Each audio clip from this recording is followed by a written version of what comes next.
আজকে আমরা শিখব হ্যাভ এবং হ্যাজের সমস্ত ব্যবহার।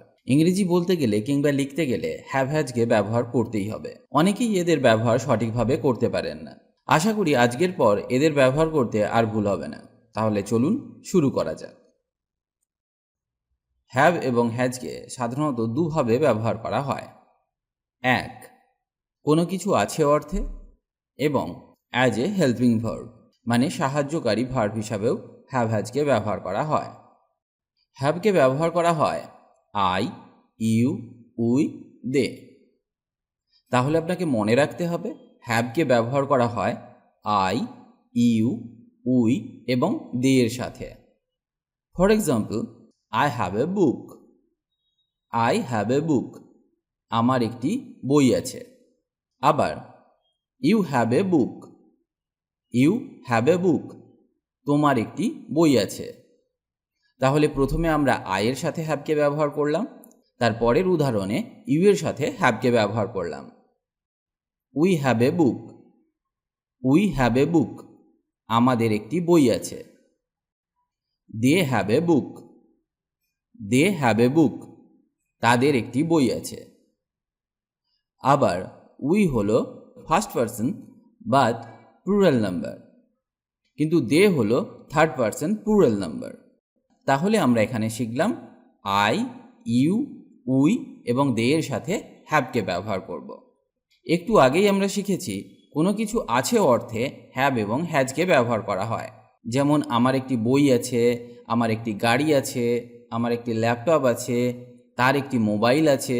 এরকম আছে অর্থে বোঝালে আমরা হ্যাভ এবং হ্যাজকে ব্যবহার করতে পারি। এবার চলুন শেখা যাক হ্যাজের ব্যবহার। হ্যাজকে ব্যবহার করা হয় হি, সি, ইট এবং যে কোনো নামের সাথে। তাহলে আপনাকে মনে রাখতে হবে হ্যাজকে ব্যবহার করা হয় হি, সি, ইট এবং যে কোনো নামের সাথে।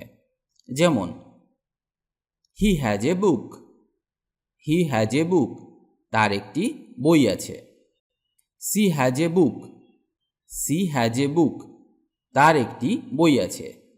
আমরা জানি ইংরেজি করতে গেলে ছেলেদের ক্ষেত্রে আমরা হিকে ব্যবহার করি এবং মেয়েদের ক্ষেত্রে আমরা শিকে ব্যবহার করি। It has to wings.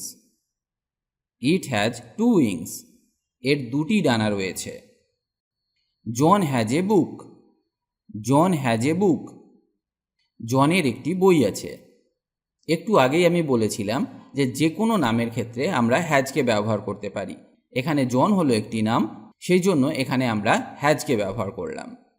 আমরা যে কোনো নামের ক্ষেত্রে হ্যাজকে ব্যবহার করতে পারি, যেমন রাম, শ্যাম, যদু, মধু ইত্যাদি। যে কোনো নাম বোঝালে আমরা হ্যাজকে ব্যবহার করতে পারবো। এবার শেখা যাক হেল্পিং ভার্ব হিসাবে কিভাবে হ্যাভ এবং হ্যাজকে ব্যবহার করা হয়। এক্ষেত্রেও হ্যাভ হ্যাজের ব্যবহারের নিয়ম একই থাকবে। যেমন যখন আমরা হ্যাভকে হেল্পিং ভার্ব হিসাবে ব্যবহার করব, তখন সাবজেক্ট হবে আই, ইউ, উই এবং দে, এবং বাক্যের স্ট্রাকচার হবে এই রকম: হ্যাভ অথবা হ্যাজ প্লাস ভার্বের থার্ড ফর্ম, যখন আমরা এটাকে হেল্পিং ভার্ব হিসাবে ব্যবহার করছি। যেমন I have eaten. I have eaten, আমি খেয়েছি। এখানে আই হলো সাবজেক্ট, এখানে হ্যাভকে ব্যবহার করা হয়েছে অ্যাজ এ হেল্পিং ভার্ব, আর ইট থেকে হয়েছে ইটেন, ভার্বের third form eat, ate, eaten. এবার পরের উদাহরণটি দেখা যাক। You have eaten. You have eaten, তুমি খেয়েছ। এখানে সাবজেক্ট ইউ, হ্যাভ হলো হেল্পিং ভার্ব, ইটেন হলো ভার্বের third form. We have eaten. We have eaten, আমরা খেয়েছি। এখানে উই হলো সাবজেক্ট বাট প্লুরাল, হ্যাভ হলো হেল্পিং ভার্ব, আর উই এর সাথে হ্যাভকে ব্যবহার করা হয়, আর ইটেন হলো ভার্বের থার্ড ফর্ম। এবার দেখা যাক হ্যাজকে কিভাবে হেল্পিং ভার্ব হিসাবে ব্যবহার করা হয়। যখন আমরা হ্যাজকে হেল্পিং ভার্ব হিসাবে ব্যবহার করব, তখন বাক্যের সাবজেক্ট হবে হি, সি, ইট এবং যে কোনো নাম। For example, he has eaten. He has eaten, সে খেয়েছে। এখানে সাবজেক্ট হলো হি এবং হি এর সাথে হ্যাজকে ব্যবহার করা হয়, এবং ইটেন হলো ভার্বের থার্ড ফর্ম। পরের উদাহরণটা দেখা যাক। She has eaten. She has eaten.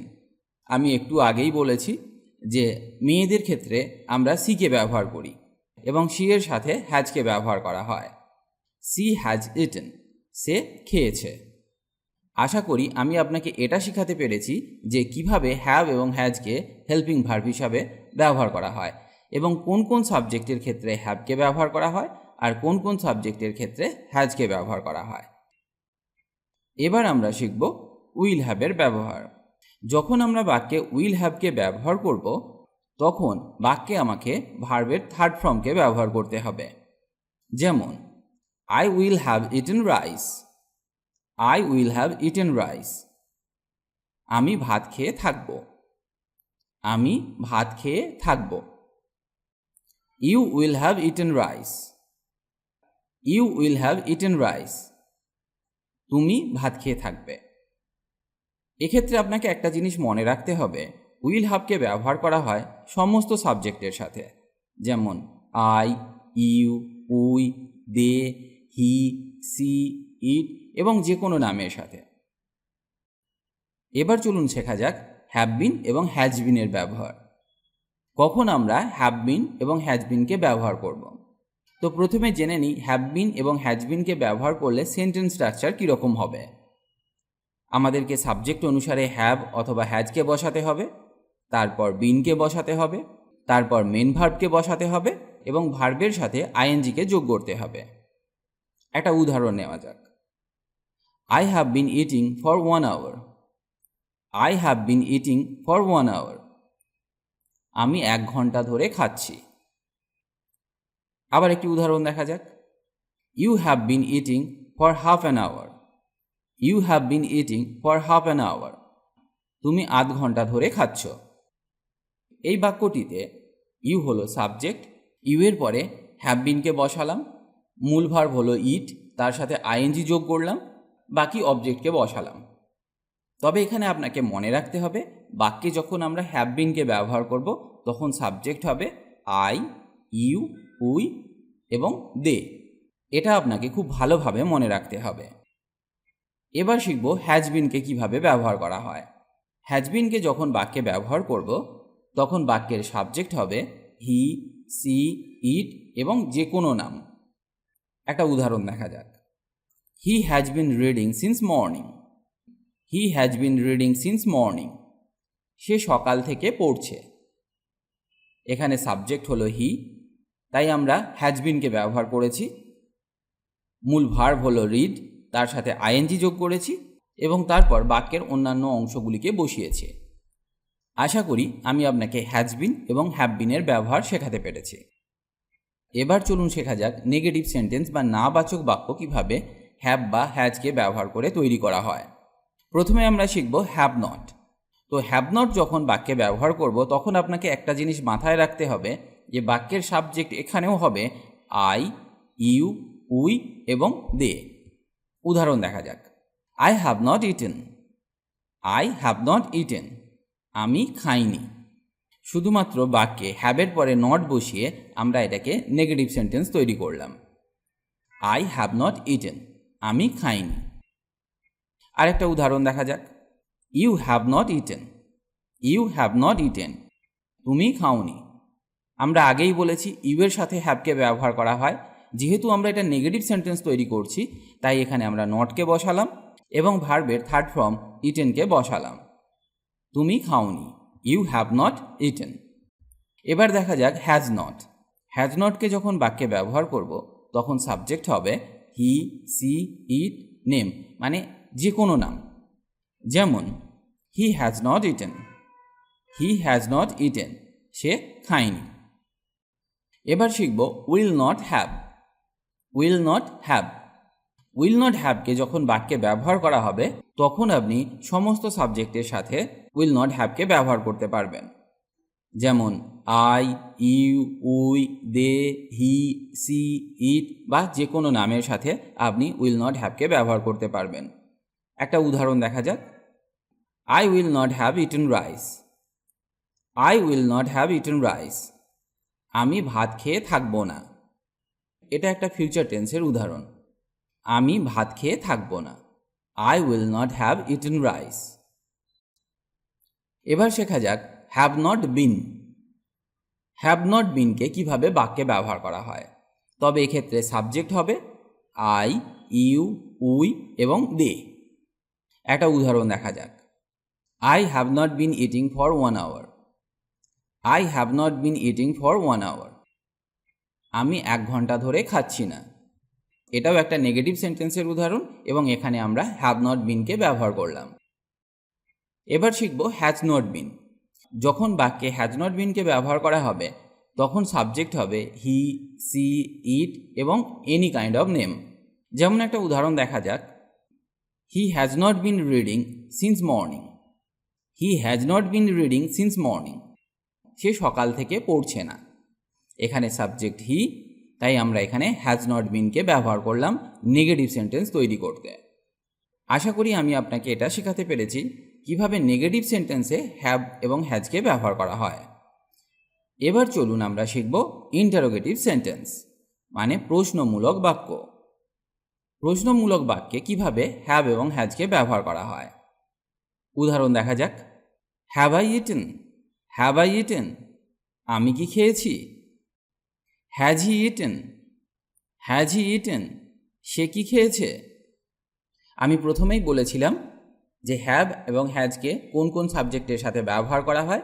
এখানেও আপনাকে সেগুলি মনে রাখতে হবে এবং সেটা মনে করেই আপনাকে বাক্যগুলো তৈরি করতে হবে। এবার শেখা যাক উইল হ্যাভকে কিভাবে ব্যবহার করা হয় ইন্টারোগেটিভ সেন্টেন্সে। তো যখন আমরা উইল হ্যাভকে বাক্যে ব্যবহার করব তখন আপনি সমস্ত সাবজেক্টের সাথে উইল হ্যাভকে ব্যবহার করতে পারবেন। যেমন I, you, we, they, he, she, it এবং যে কোনো নামের সাথে। একটা উদাহরণ দেখা যাক। Will I have eaten rice? Will I have eaten rice? আমি কি ভাত খেয়ে থাকবো? প্রথমে এখানে সেন্টেন্স স্ট্রাকচারটা হলো এইরকম। প্রথমে আমরা উইলকে ব্যবহার করলাম, তারপর সাবজেক্টকে বসালাম এবং তারপর সাবজেক্ট অনুসারে হ্যাভকে বসালাম এবং মূল ভার্বের থার্ড ফর্মকে বসালাম। এবার শিখব হ্যাভ বিন এবং হ্যাজ বিনকে কিভাবে ইন্টারোগেটিভ সেন্টেন্সে ব্যবহার করা হয়। Have I been eating rice for 1 hour? Have I been eating rice for 1 hour? আমি কি 1 ঘন্টা ধরে ভাত খাচ্ছি? আমি কি 1 ঘন্টা ধরে ভাত খাচ্ছি? Have I been eating rice for 1 hour? পরের উদাহরণটা দেখা যাক। Has he been eating rice for 1 hour? Has he been eating rice for 1 hour? সে কি 1 ঘন্টা ধরে ভাত খাচ্ছে? যেহেতু এখানে সাবজেক্ট হি, তাই আমরা হ্যাজ বিনকে ব্যবহার করলাম। আশা করি আমি আপনাকে হ্যাজ এবং হ্যাভের সমস্ত রকম ব্যবহার শেখাতে পেরেছি। আশা করি আজকের পর আপনি আর এদেরকে ব্যবহার করতে ভুল করবেন না। আজ এখানেই ভিডিওটি শেষ করলাম। ভিডিওটি যদি আপনার ভালো লাগে তাহলে অবশ্যই লাইক বা কমেন্ট করে জানান, আর পারলে বন্ধুদের সাথে ভিডিওটি শেয়ার করুন। ইংরেজি শিখতে হলে আপনাকে নিয়মিত অভ্যাস করতে হবে আর নতুন নতুন বাক্য শিখতে হবে, না হলে ইংরেজি বলা সম্ভব নয়। কারণ অভ্যাসই হলো সাফল্যের চাবিকাঠি। তাই রোজ নিয়ম করে অভ্যাস করুন। ভালো থাকুন আর আমার সাথে ইংরেজি শিখতে থাকুন।